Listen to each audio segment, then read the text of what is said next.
Hey guys, tonight we travel to the edge of the Persian desert, where the moon casts long shadows on golden dunes, and the air feels still, almost reverent. It's the kind of place where silence has weight, and heat lingers in the sand like a memory. But here's the twist. By morning, the people who live in this arid oven somehow have ice. Real, solid, clinking ice. No electricity. No refrigeration units. Just the whisper of wind and ancient engineering older than most empires. You probably won't survive this without a fan and a sherbet. So before you get comfortable, take a moment to like the video and subscribe, but only if you genuinely enjoy what I do here. And let me know where you're listening from tonight and what time it is there. Now dim the lights, maybe turn on a fan for that soft background hum, and let's ease into tonight's journey together.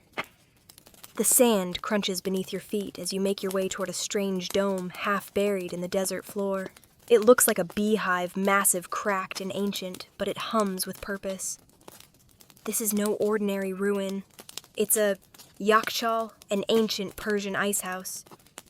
The name itself means ice pit, which is about as literal as it gets. You're here just before midnight and the air is dry and surprisingly crisp. The stars spill across the sky like crushed sugar, and the moonlight glints off the clay dome. There are no power lines, no whirring machines, no sound but your own footsteps and the soft clink of ice being shifted below. Inside, the yakchal men in long robes and women with covered heads work with calm precision, their hands moving over the ice as if performing a sacred rite. They are storing the harvest of the night, the ice that's formed over shallow pools just outside the dome. The secret begins not with the dome itself, but with what it shelters. Beneath the yakchal, a deep pit stretches down into the cool earth.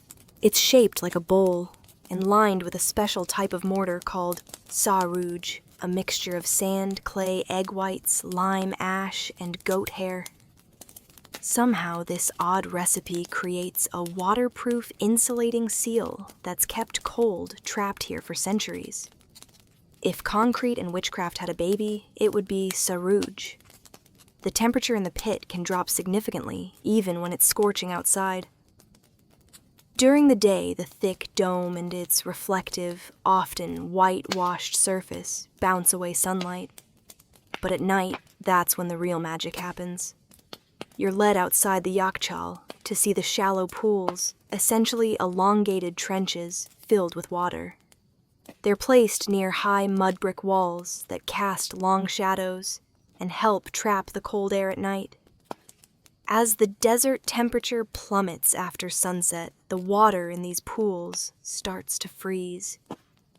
There's no compressor, no freon, no humming noise, just physics, patience, and really clever engineering. The ice that forms overnight is collected in the early hours before dawn. The workers move quickly and methodically using woven baskets and long-handled scoops. The ice is chipped, lifted, and lowered into the pit, where it will be stacked in layers, each covered with straw or reeds to prevent melting.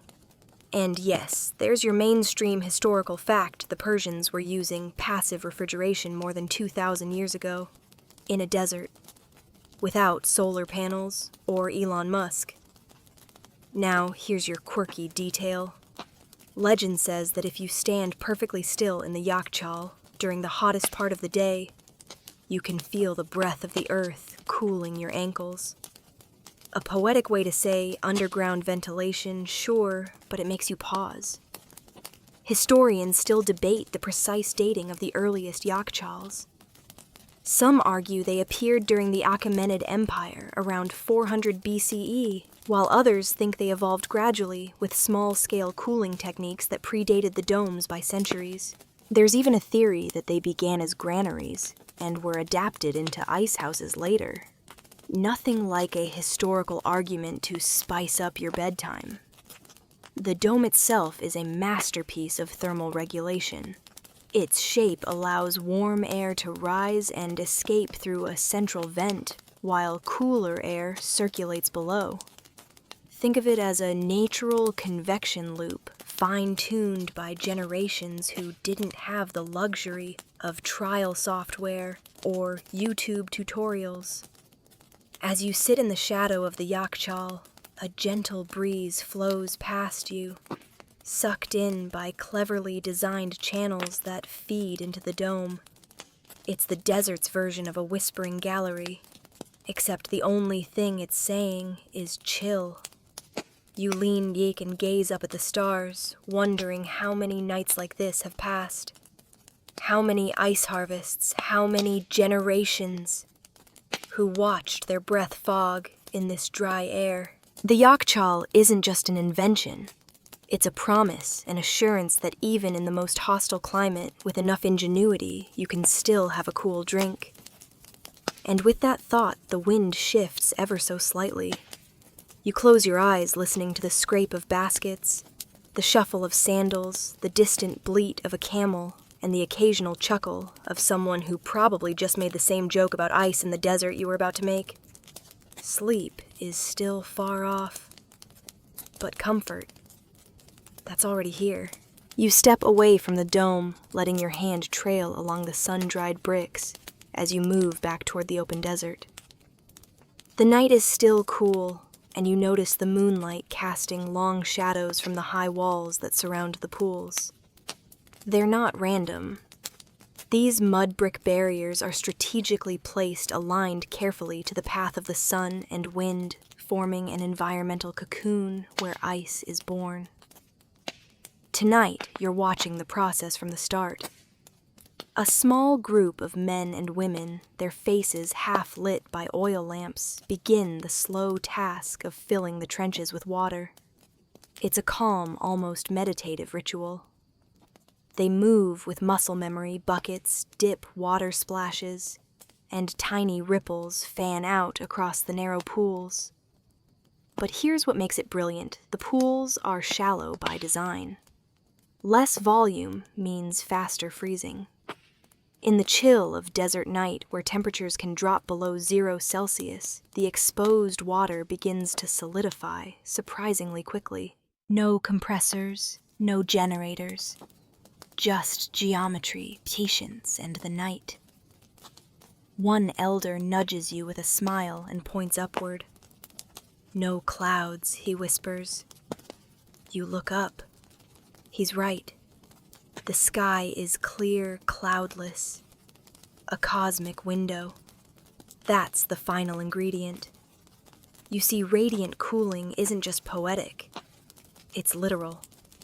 Heat escapes from the water's surface into the vast black dome of the sky, like heat fleeing into space. Here's your historical anchor. These shallow freezing pools have been documented as part of ice-making practices as early as the 17th century CE, although there's reason to believe they were used much earlier in tandem with yakchals. Even more fascinating similar techniques were used in northern India. Cultural parallels, shared knowledge.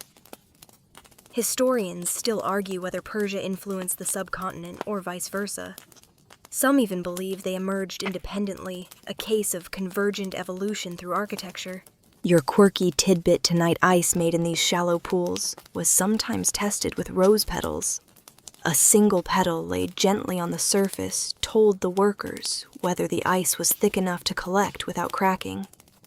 If the petal dipped too thin, if it sat still perfect, practical and strangely poetic. But time is of the essence. The desert may be frozen now, but dawn waits for no one. As the hours pass, you watch the surface stiffen, gloss over, and finally solidify. The moment the ice reaches a harvestable thickness, usually before the first light, the workers return. Silence is replaced by clinks and scrapes as blocks are lifted and chipped away with wooden tools. It's labor-intensive but efficient. Each block is wrapped in woven mats made from tamarisk or palm materials, chosen not just for insulation, but because they're breathable. A thin layer of reeds is placed between each stack to prevent fusion. You see now it's not just about freezing, it's about preserving. Harvested ice is a fragile thing in this unforgiving climate. And here's another unexpected detail. Some Yakshal communities built small auxiliary domes, specifically for temporary holding, like icy staging areas. Think of them as the Persian version of a walk-in freezer. You peek into one of these now, its air so cold you can see your breath plume in the lamplight. Baskets full of glistening ice shimmer like treasure. You take a seat on one of the low clay ledges nearby. A worker offers you a chunk of ice, just a sliver. You press it to your forehead. It stings at first, then melts with startling speed. The contrast between heat and chill is hypnotic, almost spiritual. You finally understand the Yakshal isn't just a structure. It's a defiance of climate. A message to the sun that says, "Not today." Later, as the ice is slowly lowered down into the main dome, you follow them. Inside, the pit glows softly under oil light. The blocks slide into place with gentle thuds forming neat tiers of white and crystal blue. Someone laughs. Another shivers dramatically, fanning herself with a fan made of peacock feathers. So cold she sighs, and you can't tell if she's joking. Probably both. You linger a while longer, watching the final load descend. The dome is almost full now, and you're filled with the strange comfort of being surrounded by ice in a place that could fry an egg on stone just hours from now. The last worker steps back, brushes off his hands, and nods in satisfaction. The night's harvest is complete. You head back out through the narrow corridor of bricks. Behind you, the Yakshal looms silently, holding its treasure, in patient, chilly stillness. The stars are beginning to fade now, the eastern sky bleeding into the first gray whispers of dawn. It's been a quiet miracle unfolding right in front of you, not with fanfare, not with noise, just shadow chill and time. The light creeps over the horizon in a slow pink yawn. You blink against it, squinting toward the east as the desert begins to glow. The sun hasn't yet cleared the distant hills, but already the chill of night is retreating. You can feel the temperature rising minute by minute, as if someone is slowly turning the dial on a hidden oven. The workers are gone now. The Yakshal stands quiet and sealed. Only a faint plume of mist rises from its ventilation cap like a final sigh. But now your attention turns to what happens next. Because ice in the desert isn't just a marvel, it's a race against time. And the race begins at sunrise. You make your way to the edge of the pool site, where narrow stone channels, some barely a foot wide, snake through the sand toward the dome. These are qanats, ancient underground aqueducts, and they serve a dual purpose. They bring fresh water for freezing and cool the environment around the Yakshal through air and fluid movement. They're lined with lime plaster built with the slope of the earth and require constant upkeep. And they're older than your favorite Roman ruins. The day is beginning in earnest now. Light spills into every crack. Already the upper layer of any exposed ice is softening. That's why the early harvest mattered. You crouch down and run a hand along the trench where a block of ice sat just an hour ago. It's already slick, unusable. This is the narrow window the ancient Persians worked within. You're led next to a series of flat, shaded wagons waiting under a mud brick awning. Each one is loaded with baskets of ice wrapped in layers of palm thatch. Camels kneel nearby, blinking slowly, already chewing the morning air like it tastes boring. They're indifferent to the magic they're about to carry. The ice is bound for various destinations. The palace kitchens in Shiraz, the garden estates along the Ziandarud River, even to vendors in the bustling market who will shave it into chilled drinks for noblemen and children alike. But they have to move now, because in a few hours, this land becomes a furnace. And here comes your historical gem records show that some caravans traveled at night specifically to protect the ice resting in shaded ruins or groves by day. Merchants timed their departures with lunar phases, and some swore by certain types of camel fur as better insulators. Even the animals got optimized. You mount a small riding donkey because why not, and follow behind the caravan as it departs. The roads are packed sand bordered by scrub brush and the occasional gnarled tree. Overhead, the sky is fading from rose to white. It's going to be a hot one. As you ride, a fellow traveler tells you about the royal ice cellars, vast underground storage sites with stone walls and guards. Ice was guarded like treasure. In fact, there are tales of ice being used as dowry items. My daughter comes with 3 jars of rosewater and 1 camel load of ice. He chuckles. Dowry deluxe. Your quirky fact. Some nobles reportedly bathed in melted yakchal water mixed with flower petals on festival days. Whether this was ritual or vanity is anyone's guess, but you have to admire the commitment to chill. Historians still debate whether these ice routes were formally organized or more ad hoc. Some claim a system of regional ice chiefs, yes, actual people tasked with managing frozen logistics. Others argue it was handled informally based on merchant guilds and social class. It's one of those great question marks of Persian infrastructure. As midday approaches, the caravan rests in a hollowed grove surrounded by pomegranate trees. The animals settle into the dust. You find a shaded rock and take a sip of warm water from a goatskin flask. Across from you, the merchant pulls out a tiny lump of ice, wraps it in mint leaves, and drops it into a cup of juice. He offers you some. It tastes like a secret. You exhale deeply, grateful not just for the shade, but for the reminder that luxury once meant something so simple as cold. Not wealth, not gold, just cold. Cold you could drink. Later that evening, after the sun has relented and the desert breathes out its heat, you find yourself beneath a tall tower, thin, elegant, and oddly hollow. A warm wind gusts past, and suddenly the space around you cools. Not dramatically, but noticeably. You step into its shadow.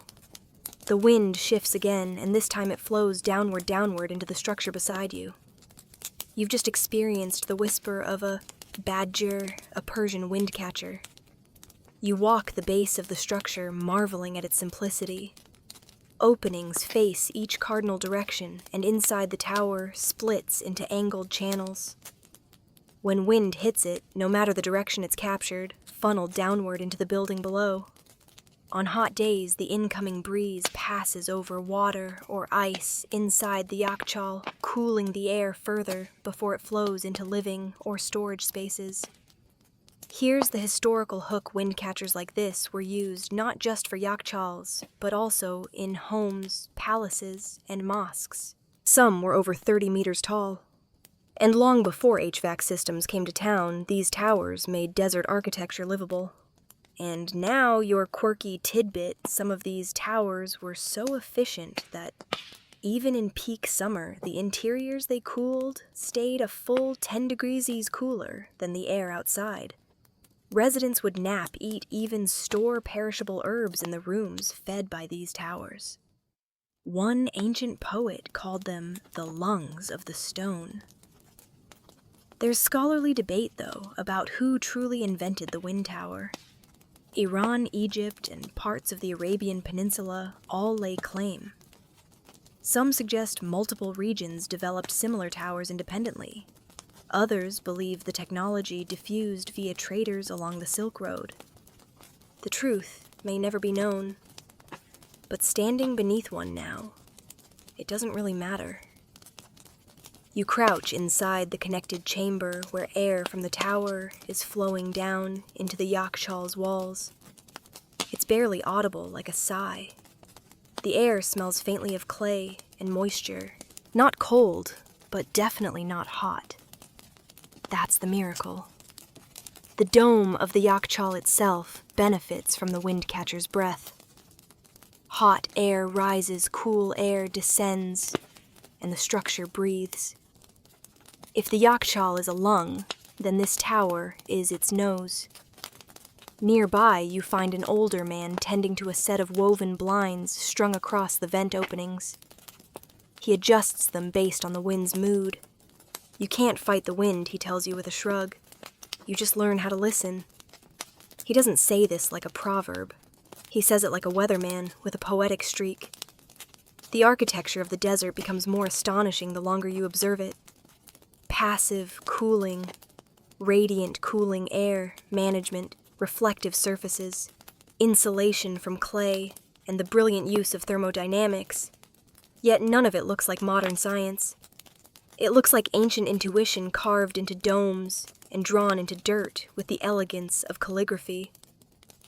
Someone nearby pours tea, yes, hot.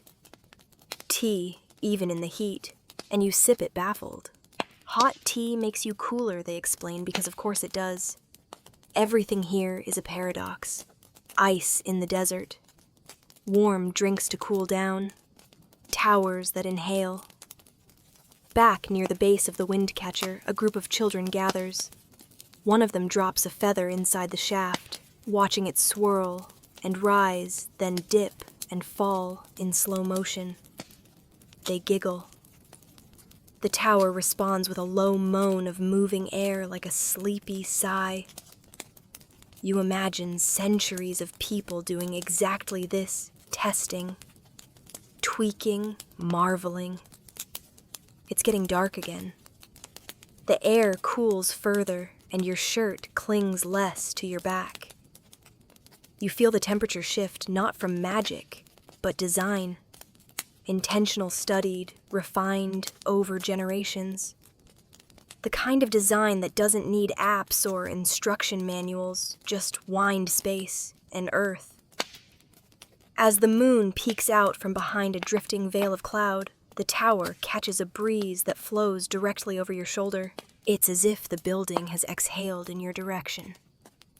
And in that moment, standing between ancient earth and desert sky, you understand the true beauty of the Badgir. Not just that it works, but that it was imagined at all. The next morning, you find yourself crouched beside a low wall, fingers tracing the rough surface of a brick. Not just any brick, this one's different. It's cool to the touch, even though the sun's already high. There's something strange about its texture, too. Almost velvety. You break off a flake and smell it. Clay, yes, but there's something more. Something sharp and faintly organic. Welcome to the science of sarouj, the Persian mortar that holds the yakshal together and keeps it cold. You're joined by a young mason face streaked with white powder hands stained the color of sand. He picks up a small bowl and begins mixing a fresh batch of sarouj right in front of you. He narrates as he works like a chef with a beloved recipe. Sand, clay, lime, ash, egg whites, goat hair. Why egg whites, you ask? He shrugs. Because it works. And he's not wrong. Sarouj has been tested in modern labs and found to be an extraordinary insulator. Not only does it repel water, it resists temperature change. This is part of what allows the yakshal to preserve ice for months.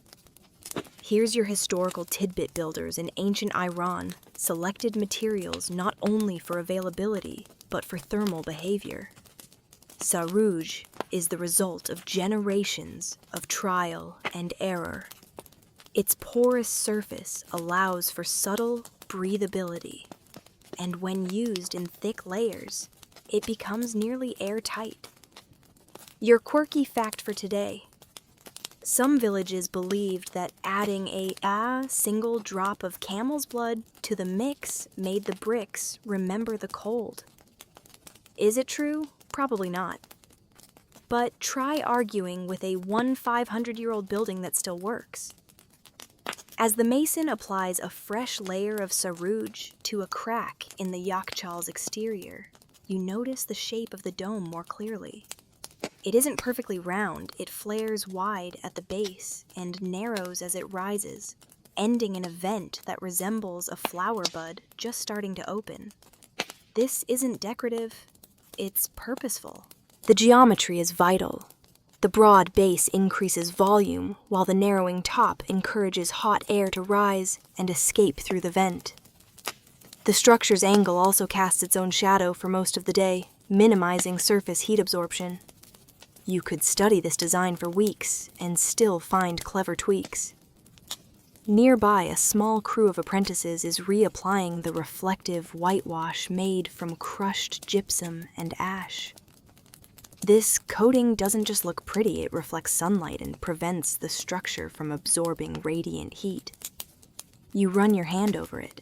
It's chalky, dry, and blinding in the noon glare. You ask one of the workers how long it takes to maintain a yakchal. Forever, he answers with a grin. There's scholarly debate here, too. Some historians argue that these structures were passed from generation to generation like heirlooms. Each family entrusted with the care of the local yakchal. Others believe they were maintained communally, part of a broader civic system. Either way, they were not simply storage, they were institutions. As the sun climbs higher, you retreat into the shade of a nearby fig tree, sipping warm water from a clay jug. You watch as the bricks dry in layers, the color shifting subtly with every breeze. The yakchal's skin regenerates like a living thing, flaking, cracking, being renewed. It feels timeless. You close your eyes and let the sounds wash over you. Trowels, scraping buckets, sloshing the occasional snort of a tethered donkey. There's peace in this kind of work. Peace in knowing that knowledge, real, practical, dusty knowledge, has survived. When you open your eyes again, the dome gleams. Not polished, not perfect, but proud. The kind of pride that doesn't need applause. The kind that knows a thing done right is reward enough. The mason gives you a nod. She's ready for another year, he says. And just like that, the yakchal stands renewed, not by machines, not by blueprints, but by memory and hands. The moment the first golden beam of sunlight kisses the sand, you feel it the instant shift in temperature. The chill from the night evaporates like dew, and the wind dies down to a sluggish whisper. Within minutes, the desert reclaims its heat with theatrical flair. The yakchal sits in the distance, resolute and silent. But now its race against time truly begins. You walk back toward the shallow trenches where last night's ice had formed. They're empty now, the pools drained, the beds scraped clean. Any delay, and what had been solid by sunrise would have turned into shimmering puddles. In the Persian desert, you win or you melt. As you wander the site, you notice a few pools still holding thin slivers of unmoved ice, ignored or missed perhaps. You bend down and press a finger to the surface. It's already softening, a translucent shimmer at the edge. By noon, it'll be gone. So you follow the workers as they hurry to finish the transfer. The blocks of ice, carefully wrapped and shaded, are now lowered into the central pit of the yakchal through a narrow wooden hatch at the base. Inside the dome breathes coolness. Each block is laid gently stacked among reeds, creating layers of insulation between each one. Here's your historical nugget. When stored properly, these blocks could last through the entire summer, even into the harvest months of autumn. Some towns held communal festivals when the last of the year's ice was removed and shared. Children waited with chipped cups, while elders dipped ladles into the cold, syrupy remains of old sherbet barrels. And your fringe fact for this stretch, some believed that the oldest ice the final layers stored at the bottom was wise. They'd shave it into ceremonial drinks or infuse it with herbs for treating illnesses. Ice is medicine, aged like wine. There's a quiet kind of reverence to this final stretch of the process. The Yakchal, fully stocked, becomes a kind of temple. People speak in lowered voices as they place the last bricks back into the hatch opening. A thin layer of wet clay seals the edge, and it's smoothed by hand with cloths dipped in lime water. Scholars still disagree on the exact timeline of how this preservation technique evolved. Some say it was trial and error, a matter of necessity. Others argue it was mathematical from the start, that Persian engineers worked out formulas for volume airflow and insulation, centuries before similar concepts appeared in the West. Either way, it worked. Outside, the temperature continues to rise. The bricks of the Yakchal radiate back a fraction of the heat, but mostly they hold firm. You press a palm to its outer wall. Warm, yes, but not hot. Inside, the pit remains comfortably cool. That's not just insulation. That's defiance. A small girl walks past you, carrying a jar filled with rose water and a few ice shards wrapped in cotton. Her grandmother waits nearby with a brass tray of tiny clay cups. You're invited, of course. The drink they offer is simple. Just rose water, a splash of honey, and a single chip of that morning's ice. But in this heat, it might as well be ambrosia. The chill rolls over your tongue. You close your eyes and sigh. There's laughter all around you now. The moment feels fragile. You know this ice won't last forever. No refrigeration unit will kick in to compensate. When it's gone, it's gone. But maybe that's what makes it special. You tilt your head back and look up at the vent of the dome as it exhales faint wisps of cool air. There's something comforting about that, knowing that someone long ago decided to make cold permanent in a place that offered none. And maybe that's what this whole system is about. Not just survival, but the luxury of pause, the permission to rest, to sip something chilled, to take a breath. You find yourself standing at the threshold of a dusty road, eyes following the caravan as it winds out of town. The camels are loaded, the baskets bound with ropes, and the ice buried deep within layers of palm matting and reeds. The sun hangs high like a glaring overseer, but the journey must begin. Ice waits for no one. Today you're shadowing the couriers who ferry these shimmering blocks from the heart of the desert to the beating cities of Persia. It's not glamorous work. It's logistical wizardry on 4 legs and 2 wheels. Each step matters. Each delay risks everything. The caravan moves at an intentional pace, slow enough to prevent friction, fast enough to beat the melt.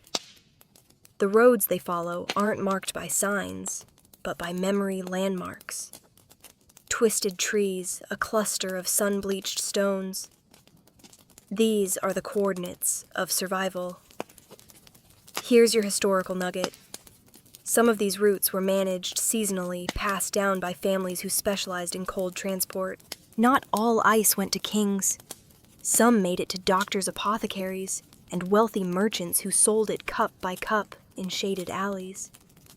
There was an economy here, fragile but real. Your quirky detail today. In some cities, ice was traded not for coins, but for poetry. That's right. Talented wordsmiths could buy a cup of chilled drink by reciting verses that pleased the vendor. Imagine that your air conditioning turned on only if you could rhyme. There's scholarly friction about whether this system was officially regulated or more of a gray market operation. Some surviving tax records mention cold weight levies, while others suggest it was entirely informal, like a secret handshake between desert engineers. As you continue along the trail, the terrain changes. Salt flats glare like mirrors. You squint, unsure where the earth ends and the heat begins. The caravan rests at midday under the skeleton of an old way station. No roof, but enough walls to cast a shadow.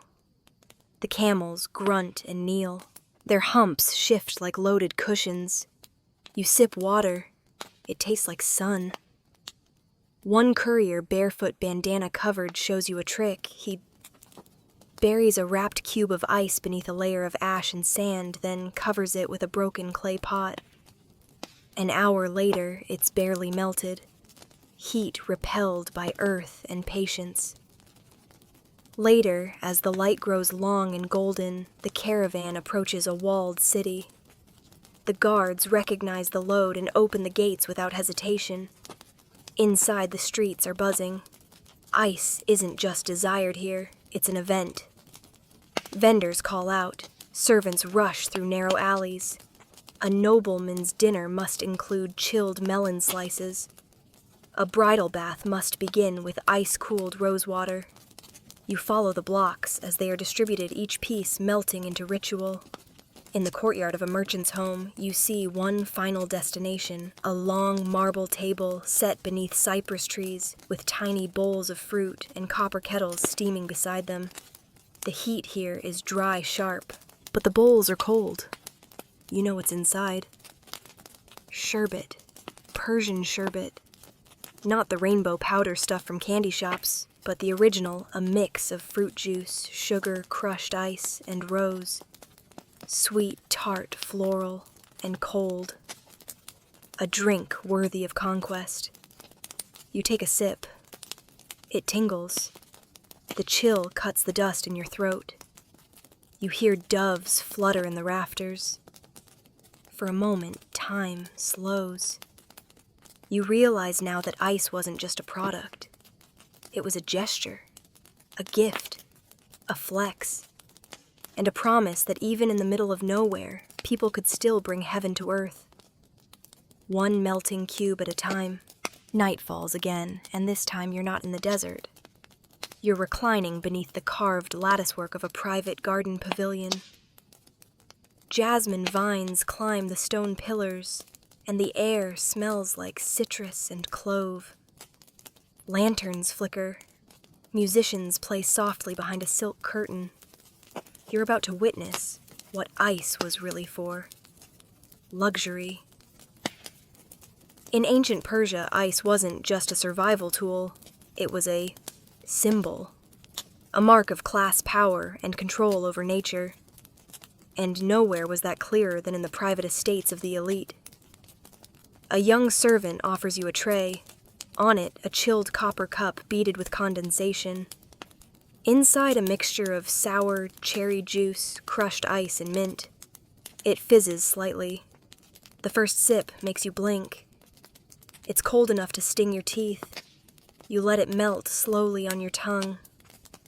Welcome to the chilled garden of the powerful. Here's your historical gem.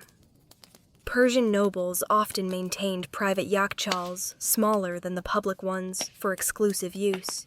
They were status markers just like gold or silk. Some even hosted summer banquets in partially sunken courtyards, cooled with underground air channels, where bowls of chilled melon and saffron sorbet were passed on silver trays. Your fringe detail. Certain yakchal-owning families believed their ice had flavor memory, that it absorbed the mood and intentions of those who harvested it. Happy workers made better-tasting ice. Angry ones made it bitter. Is that true? You shrug.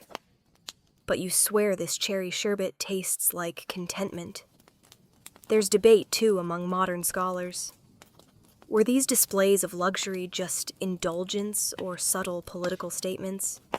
A governor who could serve cold drinks in July was clearly a man of influence. Some argue that these displays were not just about pleasure, they were about optics. Proof that you could bend the desert to your will. You're led into a deeper part of the garden where water flows through narrow channels beneath the paving stones. It's not just decorative. These systems are linked to underground ice chambers feeding cool air through the stone and into the courtyard itself. You take off your shoes and press your feet to the ground. It's surprisingly cold. Musicians strike up a livelier tune. A man nearby offers a fan carved from sandalwood. You wave it once, but honestly, you don't need it. The breeze from the hidden vents is enough. Another servant brings out desserts, saffron, and pistachio frozen confections. They shimmer in the lamplight, each bite melting into silk. A child nearby giggles as a flake of snow from a pomegranate sorbet lands on her nose. Her grandmother brushes it off with a kiss. The yakshal is out of sight now, but its presence is felt in every glass, every breeze, every bite of cold sweetness. The dome, the dome, the dome. It lingers in the background like a watchful moon, and that's the real marvel in a world without refrigeration, where even shade can feel like a furnace someone made. Delight, possible. Not survival. Delight. You lie back on a cushion and watch the stars through the trellis above. The breeze slips over your skin like silk. You think of the workers in the desert, of the cracked bricks and whispered winds, of the rose water and the melted sugar, of effort turned invisible.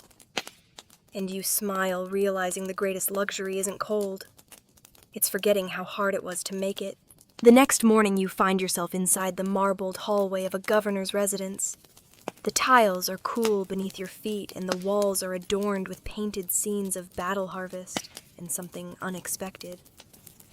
Fruit. Not just any fruit. Melons, grapes, apricots, and they're all sliced open beside a small, glistening pile of ice. It turns out ice wasn't just for comfort. It was for influence. You're ushered into a high-ceilinged room where a meeting is about to take place. A cluster of local landowners sits cross-legged on embroidered cushions. In the center, a brass tray of cooled pomegranate juice and frosted melons waits on a pedestal. The air smells faintly of musk and citrus. The host, your guide explains in a hushed voice, wants something. Support, perhaps. Loyalty. Votes. But he isn't opening with speeches. He's opening with ice. Here's your historical nugget throughout the Qajar period, and possibly earlier. There are references to chilled offerings being used as soft bribes, ways of signaling power and generosity without drawing swords or signing decrees. In the heat of summer, a single bowl of snow-cooled apricots spoke volumes. And now, your delightfully strange detail in at least 2 recorded instances. Officials recorded sending camel loads of ice as diplomatic gifts. Not gold, not gems, ice. Wrapped in palm mats and bundled with lemons. There's debate, of course. Some scholars think these stories are exaggerated more metaphor than fact. Others have found receipts and trade manifests that seem to confirm it. One such record dated in faded ink describes 7 baskets, ice-stuffed with fresh herbs and fig preserves, bound for the Shah's court. Whether the Shah smiled upon the gesture is left to imagination. The room around you swells with conversation. The guests sip slowly, clearly, enjoying the rare chill. The host smiles without speaking. His servants refill the glasses without being asked. And somehow, without uttering a demand, he commands the room. The ice speaks for him. You wander into a smaller adjoining salon where courtiers and advisors mingle. One man discusses irrigation. Another whispers about marriages and alliances. But everyone holds a glass, and every glass holds a cube of cold. This, you realize, is the silent politics of temperature. Those who control the chill control the mood, control the memory. And now your host appears beside you. He hands you a goblet filled with melon water and a hint of mint. For clarity, he says, "You drink." It's so cold it makes your eyes water. You blink. Everything sharpens. In the corner, an old man sits quietly holding a melted drink. He's not talking. He's watching. You ask about him. "He used to oversee the city's ice caravans," someone whispers. "Retired now." But no one touches the ice schedule without asking him. The respect is visible toward the ice, toward the ones who made it appear, and toward the ones who keep it moving. You step outside into the heat. The contrast is shocking, almost offensive. The sun slaps your shoulders. The brightness stings. You glance back at the cool hall, its breezy interior, already a fading dream. But you carry something with you now, an understanding. Ice wasn't neutral. It had weight. Not just physical, but political, social, symbolic. It wasn't just a refreshment. It was a message. You awaken at dawn to a sound you haven't heard in days, wind howling dry and wild, whipping dust across the low stone walls. Sand dances along the edge of the courtyard in spirals. Someone wraps a scarf around your face and pulls you indoors. "Storm's coming," they mutter. "No travel today. But the ice must move." You find the caravan huddled in a half-collapsed shelter on the outskirts of the village. The camels shift nervously. Their fur is dusted with grit. The drivers argue in low tones. The desert is angry, and timing is everything. 1 hour too early, and the storm swallows them. 1 hour too late, and the sun melts their entire load. This is what ice transport looks like when things go wrong. Here's your historical anchor: Persian trade caravans, especially those dealing in perishables like ice often carried. Emergency kits, blankets soaked in salt water to act as makeshift insulators, jars of quicklime to manage moisture, and even hollowed clay pots filled with damp cloth to extend melting time. They were engineers in sandals. Your strange and wonderful detail. Some routes were mapped not by distance, but by melting points. Travelers would test how long it took a thumb-sized ice cube to melt on a copper dish at each checkpoint. That's how they knew when to rush, when to rest, and when to reroute. But what happens when a sandstorm throws that precision into chaos? You stay low in the stone shelter as the wind begins its tantrum. It screams across the desert like a furious ghost, rattling shutters and grinding sand into everything. The camels huddle. The baskets are stacked against the inner wall, insulated with everything from cloth to discarded carpets. Still, tension rises. Every hour lost is another pound of water instead of ice. A courier with wind-slicked eyebrows leans in. "We have 6 hours, he says, grim. Maybe less. There's scholarly debate about how often these journeys failed. Some historians believe most caravans made it citing the existence of long-standing ice markets. Others argue losses were frequent and that redundancy was key. Send 3 loads expect to arrive. You pass the time by talking with a young apprentice, no older than 15. He tells you that his grandfather could judge ice quality by sound, by listening to how it cracked. If it sang like a string, he says it would hold through noon. You believe him. The storm eases eventually, as they always do. The wind calms. The sun returns. But now the ice is sweating. Literally. You touch one of the baskets and water beads against the matting. Time to move. The caravan departs in haste.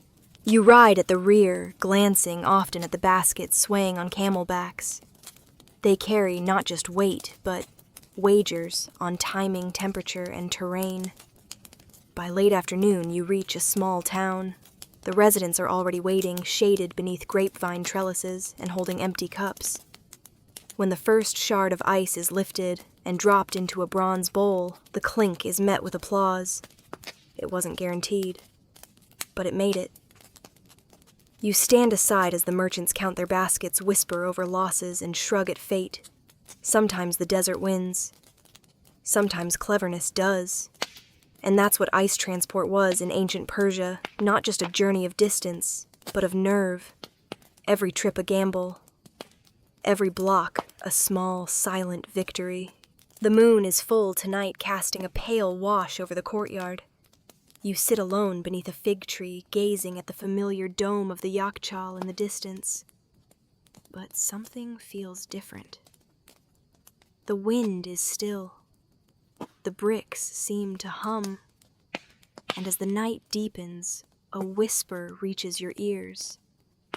Not words exactly, but something that feels ancient. You've heard the stories, of course. Everyone has. That the Yakchal is not just a refrigerator, but a threshold. A place where cold gathers not only physically, but spiritually. Your host joins you, wrapping a shawl around her shoulders. Want to hear the old tales, she asks, eyes twinkling. You nod. She begins. Here's your historical fact folklore surrounded the Yakchals, almost from the start. Inscriptions and oral traditions hint at rituals performed before sealing them each season. Offerings were made, usually something fragrant like myrrh or dried orange peel, to please whatever spirits might guard the cold. One tale says that each Yakchal had a keeper, chosen not by age or strength, but by dreams.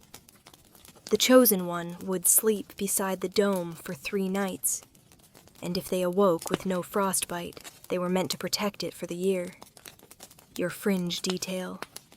In one isolated village, the final block of ice removed at the end of summer was buried ceremonially with prayers for the return of winter.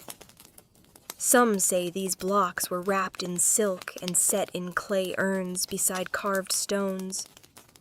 A funeral for ice. Of course, historians debate whether this was myth or memory. Some dismiss it entirely. Others argue these stories were essential for building reverence and ensuring community cooperation, keeping the structure maintained through meaning, not just instruction. But back to the stories. One fable tells of a Yakchal that cracked during a wedding. The bride had refused to drink the ceremonial sherbet. Within minutes, the dome split along its base.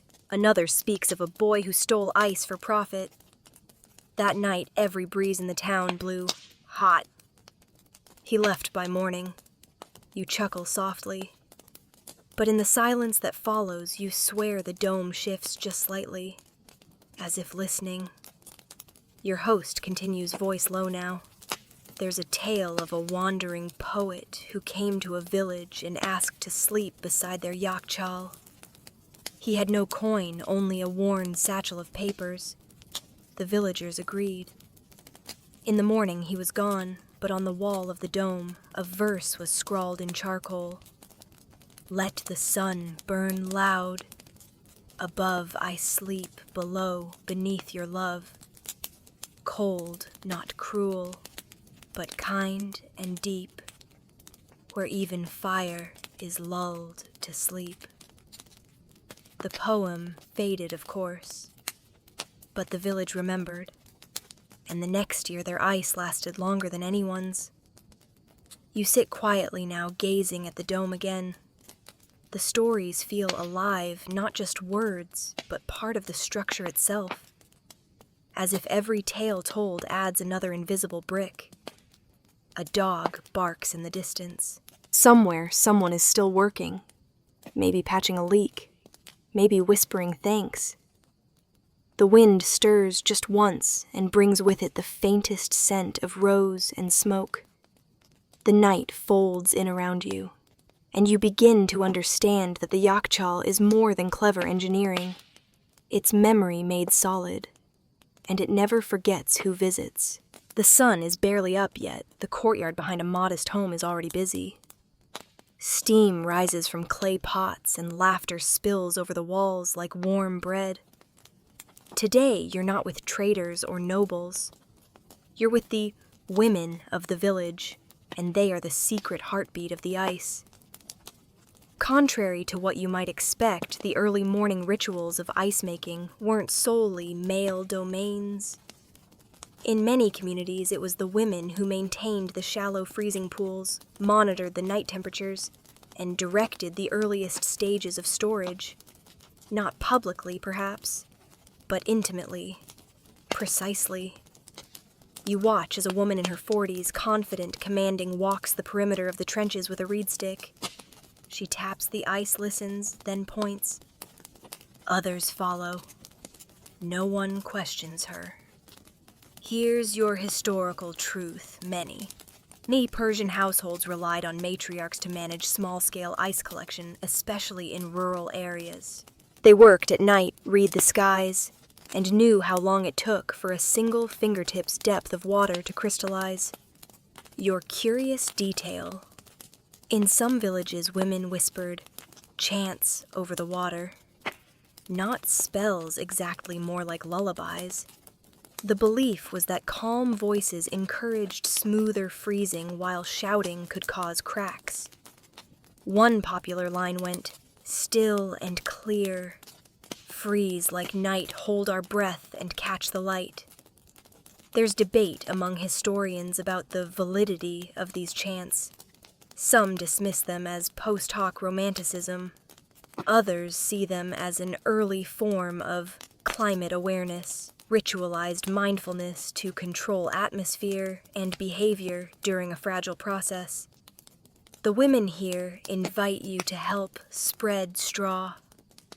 You crouch, fingers brushing the ice's surface. It's smooth, delicate, and astonishingly cold. One girl tells you they once froze the outline of her grandmother's hand and kept it in the Yakchal for weeks, so she wouldn't forget us.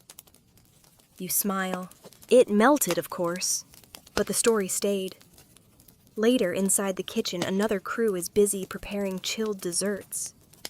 Not sherbets this time, but a kind of icy pudding made with dates, crushed nuts, and saffron. They use slivers of stored ice from the dome to cool the mixture, folding it in with wooden paddles. You ask how they know how much ice to use. "Your hand will tell you," says the eldest woman. That's the kind of knowledge that doesn't show up in manuals. Outside, the children have gathered to collect leftover shards, scraps of ice too small to store, but precious nonetheless. They chase each other with dripping hands, pressing cold pebbles against cheeks and necks, shrieking when it touches bare skin. You sit among them now, handed a small bowl of the pudding. It's rich, sticky, and somehow cool to the center. A miracle in a clay dish. The women watch you carefully as you eat, then nod with approval. The dome of the Yakchal glows faintly in the distance, its upper curve catching the first kiss of sunrise. And behind every cold breeze, every perfect chip, every intact block that survives transport and storm, there are women who whispered, measured, stirred, and stored. Ice may seem like a man's domain, architecture, transport, economics. But the cold was a collaboration, and today it's clear no block ever froze alone. The air today smells faintly of vinegar and crushed petals. You're standing outside a small textile workshop nestled behind a grove of cypress trees. The door creaks open, and you're met with a blast of unexpected cold from within. Inside, silk hangs in long, delicate ribbons, and in the corner, a block of yakchal-stored ice sweats slowly into a clay basin. You've just entered the world of ice dyeing. The artisan greets you with stained fingers and a mischievous grin. "Come to see color born from cold," he asks, motioning you forward. You nod, though you had no idea that ice played a role in textiles at all. But here's your historical insight in some parts of Persia. Especially during the Safavid period, ice was used to slow down the dye absorption process, allowing for intricate layering and gradient effects that were nearly impossible in hot conditions. This wasn't just art. It was chemistry cooled by ingenuity. You watch as the dyer prepares a small square of silk, lays it over crushed herbs and minerals, and places chips of ice on top. As the ice melts, it drags the pigments through the fibers in slow, unpredictable currents. The result: a tapestry of soft, dreamlike shades that seem painted by water itself. And now, for your curious fringe fact, legend holds that one particular dye master refused to work during summer, unless he had access to yakchal ice. Heat is the enemy of subtlety, he was quoted as saying. His dyed silks were known to change color ever so slightly in moonlight, thanks to the slow infusion process. Historians debate whether ice dyeing was widespread or a niche practice of wealthy guilds. Some scholars cite manuscripts and merchant letters that describe cool dyed cloths, while others argue it was reserved for royal commissions and spiritual ceremonies. You lean over one of the silk strips. It's soft as breath and smells faintly of rose and copper. The colors bleed like watercolor across the threads. The dyer turns to you. Impatience ruins everything he mutters, but ice is never in a hurry. In the back room, a girl uses chipped ice to set pigments into a design of leaves and birds. She hums softly as she works. You sit beside her, watching her place each flake carefully along the fabric, like planting snow in spring. You ask if the cloth feels different afterward. She nods. "Cooler to wear," she says, "and quieter." You're not sure what she means, but you believe her. Nearby, bundles of finished silk hang to dry in the shade. Their colors shift as the wind moves them saffron gold to coral indigo to dusk violet. The artisan points out a shawl whose edge resembles frost. "Born of ice," he says proudly, "woven with cold." You smile, imagining someone in a crowded bazaar, reaching for a garment without ever knowing the frozen ritual behind its beauty. In the distance, the dome of the yakchal gleams again, its influence reaching even here in streaks of color and the softness of cloth. And in this quiet workshop, ice is no longer just something you drink or store. It's something you wear, a hidden thread in the fabric of tradition. By mid-morning, the streets begin to stir with something unusual, not spice, not heat, but perfume. It wafts through the alleys like a trail of song, faint floral, with an edge of something colder, more mysterious. You follow it through an open archway and find yourself in a tiled courtyard with shallow fountains shaded by citrus trees. At the far end stands a small domed structure, its doors open, its windows shuttered. You've entered a perfumer's sanctuary, and the secret ingredient, as it turns out, is ice. Inside, the air is heavy with scent. Bowls of crushed herbs, petals, and oils rest on wide stone counters. What you don't expect is the sound, a low, dripping, rhythmic, and constant. You turn the corner and find a set of shallow ceramic basins, each covered with a damp cloth. Beneath each one sits a block of slowly melting ice. The perfumer catches your expression and smiles. "You can trap a scent with heat," she says, "but you refine it with cold." Here's your historical hook in early Persian perfumery. especially in Zoroastrian and later Islamic rituals. Cold infusion was a technique used to preserve delicate aromatics, rose, violet, jasmine, that could be scorched by boiling. Ice stored in local yakchals allowed distillers to draw fragrance slowly, layer by layer. Your unexpected fact. In high summer blocks of ice were sometimes placed in clay jars filled with perfume to set the scent. The resulting concoctions were said to smell cleaner, lighter, and more heaven-touched. Some of these infusions were sprinkled in the hair on bedding or in temple halls as part of purification rites. There's debate about whether these techniques were unique to Persia or shared with Indian and Levantine traditions. The ingredients were similar, but the methods diverged. Some scholars argue that Persia's access to stored ice gave it a distinct advantage. Where others had to boil, they could chill. The perfumer invites you to try. She hands you a thin cloth soaked in rosewater and mint, just pulled from the basin. You press it to your face.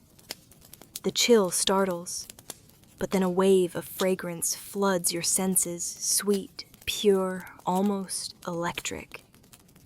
Nearby apprentices pour cooled mixtures into glass vials, sealing them with wax. These will travel far, some to royal courts, others to apothecaries. You watch as one girl tests a vial, dabbing a tiny drop onto the back of her hand. She closes her eyes, smiles. Still cold, she whispers. The dome of the yakchal is visible through the back window. Even here, its breath lingers. The perfumer lifts a copper dish and carries it toward a small altar. She places it on a stand where wind from a hidden vent sweeps over it, dispersing the scent into the room.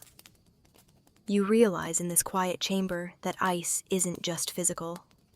It's atmospheric. It shapes not only what is felt, but what is smelled, remembered, and believed. Later, as you step back into the sun, a faint wisp of jasmine clings to your sleeve. A breeze catches it, carries it away. Somewhere, someone will inhale and feel something familiar, and they'll never know. It began with a dome of ice sweating in silence. You're walking through a bustling market square when a heated debate draws your attention. 3 men are arguing gently with a scholar's restraint over who truly invented the first passive cooling system. One insists it was the Persians, pointing toward a nearby yakchal, like a witness. The second argues for ancient India. The third, with a smirk, gestures skyward and says, "The Egyptians beat them both." This, it seems, is not a new conversation. Here's your historical anchor: passive cooling system structures and techniques that regulate temperature without mechanical aid appear across multiple ancient civilizations. Persia had yakchals and wind catchers. India had step wells and shaded courtyards. Egypt used thick stone walls and subterranean chambers. The overlap is astonishing. Your unexpected detail. In the 19th century, French travelers in Iran marveled at the yakchals, but mistakenly believed them to be tombs or giant clay ovens. One even sketched a dome with mourners beside it, labeling it site of ritual fire. The misunderstanding was published in a European almanac and wasn't corrected for decades. Modern scholars still debate the origin of these systems. Were they independently invented or shared through trade and conquest? Some argue for parallel invention, that extreme climates naturally drive similar innovations. Others point to trade routes and imperial expansion as conduits of architectural wisdom. You duck into a shaded tea shop as the heat climbs. The proprietor serves your cup with a small chunk of ice floating lazily on top. "Imported from Yazd," he says with pride. You sip slowly and think about the chain of minds behind that. Ice ancient engineers, traders, masons, and maybe even poets. The tea shop walls are lined with old diagrams and carvings. One shows a yakchal beside a stepwell connected by a series of illustrated arrows. Another displays cross-sections of a Roman bath. We study all of it, your host explains. Not to claim, but to continue. That word sticks with you, continue. Because what matters isn't just who invented what. It's who preserved it. Who rebuilt it. Who passed the plans down through dust and empire collapse. And who kept the domes standing. You wander back outside, squinting against the light. The yakchal looms in the distance, still cool, still functional. Around you, buildings old and new echo its lines. Arched windows, thick walls, shaded alleys. Even in concrete and glass, the logic of cold survives. You pass a boy sketching the dome into a dusty notebook. You peek over his shoulder. He's drawn not just the outside, but what he imagines is inside. Layers of ice coiled wind paths, secret chambers. You smile. Whatever the origin story may be, the legacy is undeniable. The wisdom of passive cooling spans empires, languages, and centuries. It flows like air itself, shaped by walls, redirected by intention, made visible only when it touches skin. And in that way, maybe the yakchal isn't just Persian. It's human. A shared dream of making cool where there is only heat. You arrive at the edge of a dusty village where a dome lies cracked and slumped into itself like a sleeping beast. Grass grows at its base. Birds nest in the broken vents. A young girl skips past it without looking twice, but her grandfather leans quiet eyes like dusk pauses. He places his palm gently on its wall. "She saved us one summer," he murmurs. "You've come to witness what happens when a yakchal falls, and what happens next. Here's your historical truth. Many yakchals were destroyed or abandoned during the Mongol invasions, later wars, and urban expansion.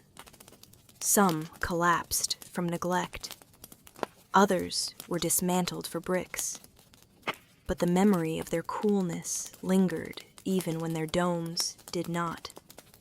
Your curious fringe detail in certain villages when a yakchal collapsed, the community would hold a mournful gathering, almost like a funeral.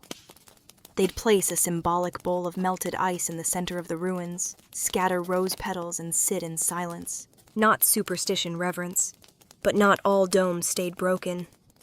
You follow the grandfather and his granddaughter into a nearby field where a new yakchal rises half-built from packed clay and laughter. Children mix mortar with their hands. Women spread straw. A mason ties a chalk line against the curve of the foundation. The scent of wet earth clings to everything. This is what rebuilding looks like. Historians argue about how much traditional knowledge was retained through centuries of turmoil. Some claim it was largely oral, passed through families.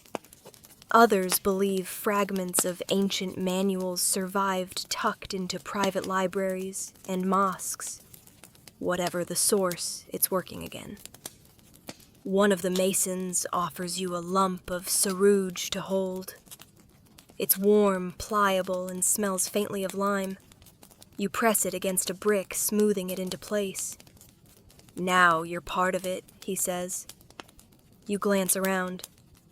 There are no machines here, no cranes, no blueprints, just chalk lines, muscle memory, and patient stacking. But still the dome takes shape, slowly, surely. Later at dusk, the community gathers. One boy plays a flute. someone brings out dried fruit. And they talk not just about the ice they'll store next year, but about the cool breezes their grandparents remember the sherbets. At weddings, the winter air inside summer rooms. The cracked dome still stands nearby, silent and watching. It's not forgotten.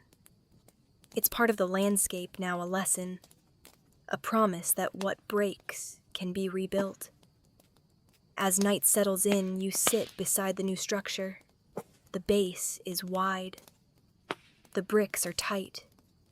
The wind slides across it, already whispering of things to come. The Yakchal lives again, not because it must, but because someone still remembers what it gave. And that perhaps is the real secret to preservation. Not the mortar, not the dome, but the will to rebuild when it crumbles. You flip open an old travel journal in a museum reading room.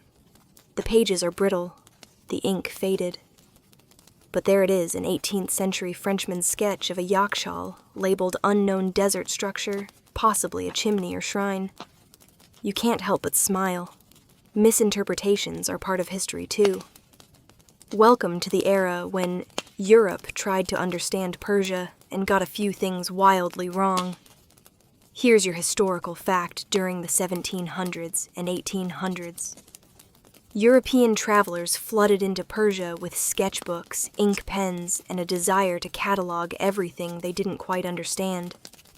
Yakchals fascinated them. But with little context, and no guides fluent in engineering Persian, they guessed. And guessed poorly. Some believed the domes were burial mounds. Others thought they were smokehouses. One particularly imaginative fellow suggested they were temples for wind worship due to the shape of the vents. Your delightful fringe detail. At least one British explorer recorded the Yakchal's inside temperature and wrote, "The devil must live in the walls, for it is impossibly cold." He was half joking, maybe. Historians today look back on these documents with a mix of amusement and gratitude. They're riddled with errors. Yes, but they also preserved valuable visual records before many structures were altered or lost. Those lopsided sketches, some are the only images we have of now ruined domes. You trace one with your finger, a dome drawn at an odd angle, surrounded by question marks and little arrows. The traveler clearly had no idea what he was looking at, but he cared enough to draw it. And that's what matters. In the next room, a wall display features letters from missionaries who visited Yazd. One entry describes local merchants selling cold stones, which when melted became water with the freshness of mountain streams. It took the author 3 pages to realize he'd purchased ice.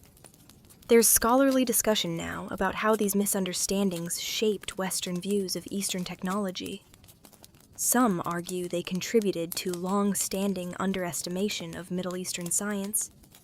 Others see them as evidence of genuine curiosity. Clumsy, yes, but sincere. Outside the museum, the city hums. Cars pass, people scroll their phones.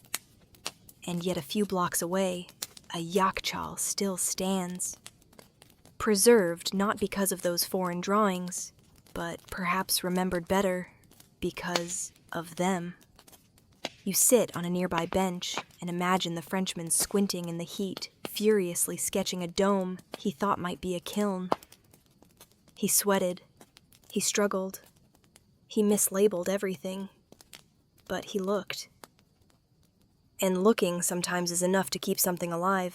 You duck under a metal awning and step into the cool, dry hush of a modern design studio. The walls are bare clay, the floor polished concrete.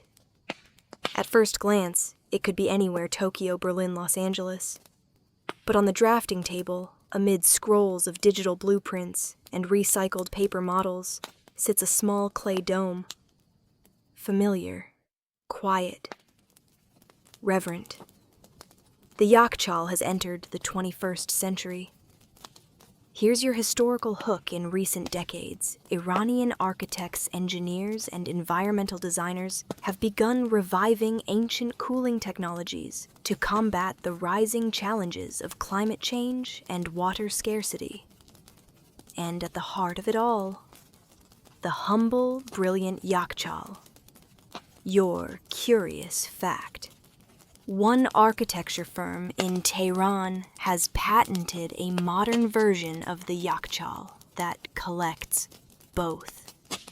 Ice and condensation runoff, turning passive cooling into a year-round water harvesting system. It's used in experimental eco-housing projects and remote schools. There's debate, of course, about scalability.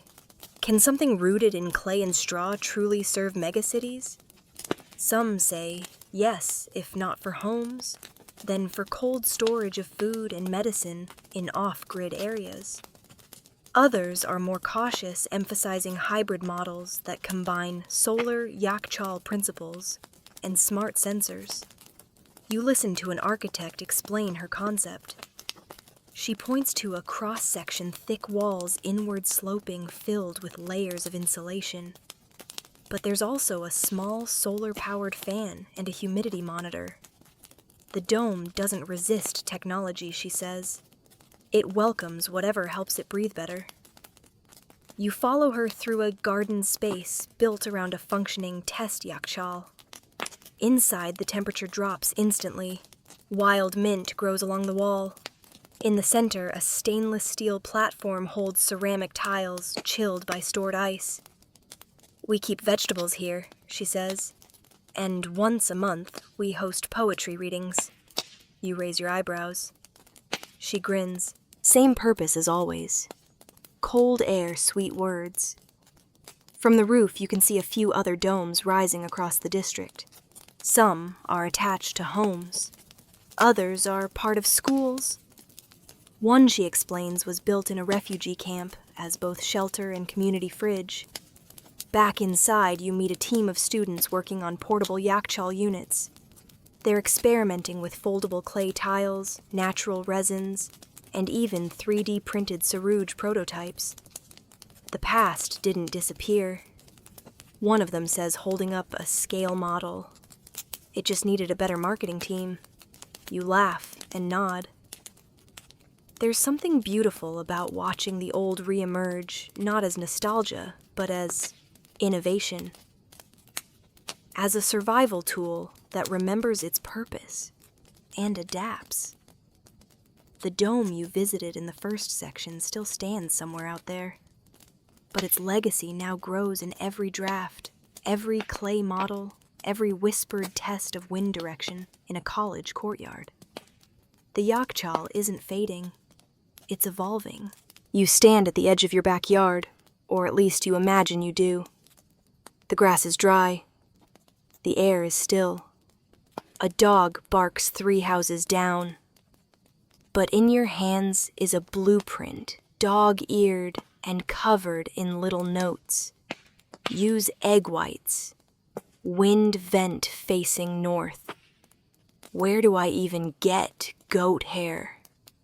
Because you're going to build a Yakchal. Or at least think very seriously about it. This isn't a fantasy. It's a thought experiment turned hobby project turned obsession. And you're not alone. Around the world, backyard builders, survivalists, eco-architects, and just plain curious humans have taken up the ancient art of passive cooling. Here's your historical foundation. Yakchals weren't just massive civic projects. Scaled down versions were made for households and temporary storage. In modern terms, they're boss-doable if you have some earth patience and a decent understanding of thermodynamics. You set your imaginary scene, dig a pit about 6 feet deep, on it with insulating clay or a DIY version of sarouge, which, yes, you can make if you don't mind cracking eggs and grinding ash. Then shape your dome using adobe brick straw or even compressed papercrete if you're going modern. Your delightfully odd DIY tidbit. One family in Arizona constructed a functional mini yachtchal in their backyard using recycled insulation cactus pulp and leftover sandbags from a flood barrier kit. It held ice for 2 weeks in July. There's plenty of scholarly and online chatter about the modern yachtchal revival. Forums buzz with debates about brick angles, how best to redirect airflow with cheap materials, and whether chicken feathers really can replace goat hair. Spoiler, they can't, but people try. You start marking the corners of your imagined build site with small stones. You envision wind catchers built from scrap wood. You think about layering straw covering the dome in lime and whispering to the sky on the night you try freezing your first shallow pool. Even if you never break ground, the exercise teaches you something profound. That knowledge, once deeply practical, still lives in your fingertips when you let it. And suddenly, your yard looks different. It has potential. It has your memory. The sun is setting. You wipe imaginary dust from your palms. Somewhere in the background, the voice of the desert speaks not in commands, but in suggestions. Cool air, gentle curves, still water. You wonder how much could be preserved in your own life if you simply slowed down. Watched the wind, traced old lines, and maybe, just maybe, stacked a few bricks. You're walking slowly now back along the edge of the desert, tracing a familiar path beneath a pale morning sky. The camels are long gone. The basket's empty. The songs of the workers fade behind you. And up ahead, the yachtchal waits. You pause at the edge of its shadow, the dome rising like a soft breath from the earth. You know what's inside. Ice straw silence, and something more. Memory. This time you don't go in. You just sit. The bricks are warm from the sun, but the wind that passes over the dome is still cool. It circles you, curls around your ankles, settles into your collar. You lean back and close your eyes. In your mind, you replay every step, the whispered chants over freezing pools. The carved wind catchers, the sherbet in shaded courtyards, the misinterpreted sketches of wandering Frenchmen. You remember the silk, dyed in slow-melting pigment, the perfume chilled to its most delicate note, the woman who pressed a cloth to your forehead and called it medicine. Everywhere you turned, the dome had left a trace. Now, as the sun begins its climb, you listen. The yachtchal does not speak, but it holds. It holds centuries of effort, ingenuity, stubbornness, poetry, and quiet victories over the heat. And that is where we'll leave it. Wind down. 300 words. The wind begins to soften. The breeze that once whispered history now barely stirs the sand. You stretch your legs, letting your body relax fully against the sun-warmed earth. The weight of what you've seen begins to lift. Slowly, gently. Each sound fades first, the distant bleat of a goat, then the creak of old wood, then even your own breath quieter now, as if the desert itself were falling asleep. You run a hand across the ground, fingers sinking into warm dust. You think of all the hands that came before you stacking bricks, scooping ice, weaving baskets. Not one of them hurried. Not one of them shouted. Everything was done with patience, with trust, in time. The dome glows faintly in your peripheral vision, its curve perfect against the slow sky. It doesn't need attention. It endures in silence. The longer you sit, the more your thoughts drift not to the past, but away from thought entirely. There's no need to analyze. No need to remember dates or formulas. Just let the cold stay cold, and the warm stay warm. The dome will take care of the rest. Somewhere in your chest, a little tension lets go. Somewhere behind your eyes, a quiet darkens, like shade beneath a fig tree. You yawn once, slowly, deeply. The story is over, but the stillness remains. Let it. End of script. Sweet dreams.